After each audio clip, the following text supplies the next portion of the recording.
మొదటిగా ఆలస్యమైనందుకు మన్నించాలి. ఎందుకంటే రేపు మండే, మీరందరికీ వర్కింగ్ డే. అనుకోకుండా ఇస్తూ ఈరోజు మధ్యాహ్నం తప్పకుండా సాయంత్రం కలుద్దాం అంటే 9 గంటలకు కలుద్దాం అని చెప్పిన.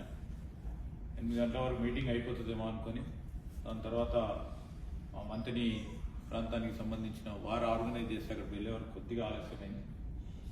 మరి ఎక్కువ సమయం తీసుకోకుండా ఇప్పుడే మా ఇష్యూ చెప్పినట్టు మరి గ్లోబల్ తెలంగాణ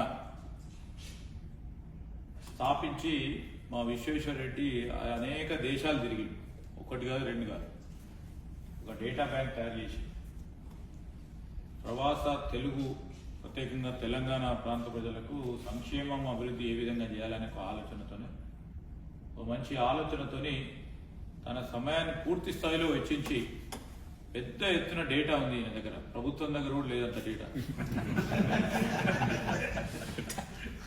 ఆ డేటాని సేకరించాలని ఆలోచనతోనే పొద్దున్నే మేము ఫ్లైట్ దిగగానే మా విశ్వేశ్వర రెడ్డితో మాట్లాడుతూ, రేపు మన ముఖ్యమంత్రి రేవంత్ రెడ్డి గారు కానీ గల్ఫ్ ప్రాంతాలకు సంబంధించిన ఎన్ఆర్ఎస్తోని సంప్రదింపులు జరిగినప్పుడు సంక్షేమము అభివృద్ధి విషయంలో ఒక సంక్షేమ బోర్డు ఏర్పాటు చేయాలని ఆలోచన చేస్తాం. సో చాలా మందికి ఇక్కడ ఉన్న ఎన్ఆర్ఎస్కి అయితే ఎక్కువ అది దోహదపడదు, కానీ గల్ఫ్లో ఉంటున్న అనేక మంది మిత్రులకు అది పెద్ద ఎత్తున వారికి సహకారం అందించే కార్యక్రమం చేయాలనే యోచనతో ప్రభుత్వం తరఫు నుంచి నేను విసుని కోరిన మొత్తం ఉన్న డేటాను మీకున్న అభిప్రాయాలను తెలియజేయమని కోరిన. ఎందుకంటే కేరళలో నార్కా అని ఒక బోర్డు ఏర్పాటు చేయడం జరిగింది వారు 20 సంవత్సరాల క్రితం. అక్కడ వారి సంక్షేమానికి సంబంధించి ఒక ఉదాహరణగా నిలబడి ప్రవాస కేరళైట్స్కి సంబంధించిన వారు అనేక సంక్షేమ పథకాలు ఉన్నాయి. దాంట్లో కేవలం ప్రభుత్వ పరంగా కాదు, participation by NRI is also there. Every month they contribute 100 rupees, 1000 rupees, 5000 rupees, 10,000 rupees depending upon their capability.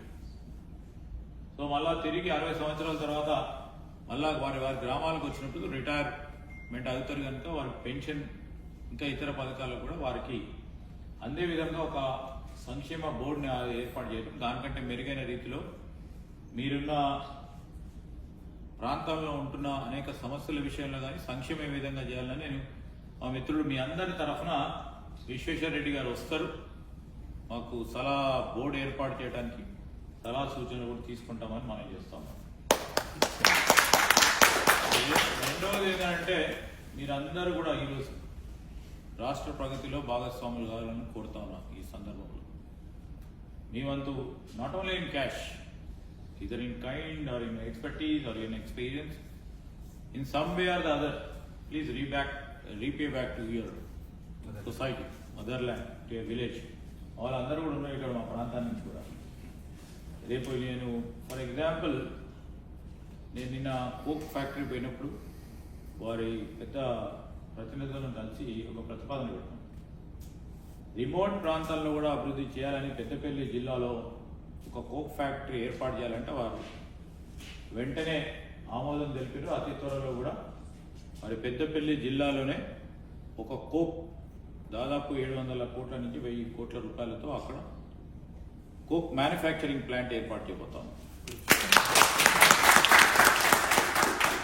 ఎందుకంటే అక్కడ ఉపాధి పెరుగుతుంది, ఒక ఈకో సిస్టమ్ పెరుగుతుంది, ఆ పారిశ్రామిక ప్రాంతం కావాలనే యోచనతో అక్కడ చాలామంది ఈరోజు డిగ్రీ చదువుకొని ఇంజనీరింగ్ చదువుకునే వాళ్ళు అంటే కింద మీదకు వాడి హైదరాబాద్కి వస్తారు, కింద మీద వాడి కొద్దిగా మీలాగా ఎక్కువ స్థాయిలో చదువుకుంటే ఇక్కడికి వస్తారు. అక్కడ డిగ్రీలు చదువుకొని పీజీలు చేసి చాలామంది కూడా ఉపాధి లేకుండా ఉన్నారు. వారి గురించి ఒక ఉపాధి అవకాశాలు తీసుకురావాలనే ప్రయత్నంలో ఉన్నాం. మేము ఇప్పుడు కొరుట్ల ప్రాంతంలో ఉదాహరణ చెప్తా ఉన్నా, కరీంనగర్ ప్రాంతం అంతా అక్కడ మెట్పల్లి ప్రాంతానికి సంబంధించి నిజాం షుగర్ ఫ్యాక్టరీ తిరిగి ప్రారంభోత్సవం చేయాలని ప్రభుత్వం ఆ రోజు మాట ఇచ్చింది. దాని క్రమంలో ముందుకు పోతా ఉన్నాం. 1 సంవత్సర కాలంలో అది తిరిగి నిజాం షుగర్ ఫ్యాక్టరీని పునఃప్రారంభోత్సవం చేస్తాం. వాళ్ళు మొత్తం క్లోజ్ చేసారు, మేము మళ్ళీ ప్రారంభోత్సవం చేస్తాం. ఎందుకంటే అక్కడ చెరుకు రైతులకు అదేవిధంగా ఉపాధి కలిగాలి, రేపొద్దున రాబోయే కాలంలో వాల్యూ అడిషన్ ఏ విధంగా చేయాలని ఆలోచన చేస్తాం. మీకు ఏమైనా అభిప్రాయాలు ఉంటే మీరు కూడా తెలియజేయండి.